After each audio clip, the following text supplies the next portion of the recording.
Israël ne ralentit pas.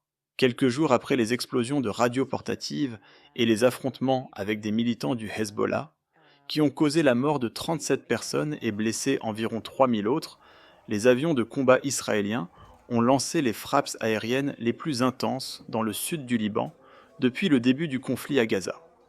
Ces attaques ont exacerbé les combats entre le groupe militant soutenu par l'Iran et Israël.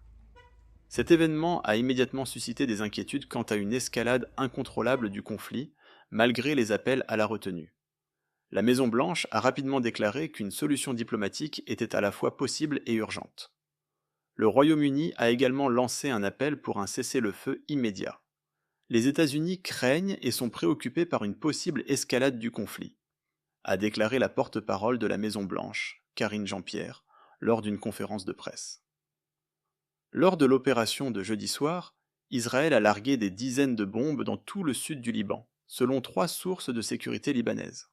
Aucun rapport immédiat sur les victimes n'a été communiqué. Les stations de radio israéliennes ont rapporté que des dizaines d'avions de combat ont frappé des cibles du Hezbollah, y compris environ 100 lance-roquettes. L'armée israélienne n'a pas confirmé cette information, mais a déclaré plutôt qu'elle avait frappé des dizaines de cibles du Hezbollah, y compris des lance-roquettes et des dépôts d'armes dans le sud du Liban. Dans un discours télévisé, le leader du Hezbollah, Hassan Nasrallah, a déclaré que les explosions des équipements de communication avaient franchi toutes les lignes rouges. L'ennemi a dépassé toute forme de contrôle, de loi et de morale, a-t-il ajouté, qualifiant les attaques de crimes de guerre ou de déclarations de guerre.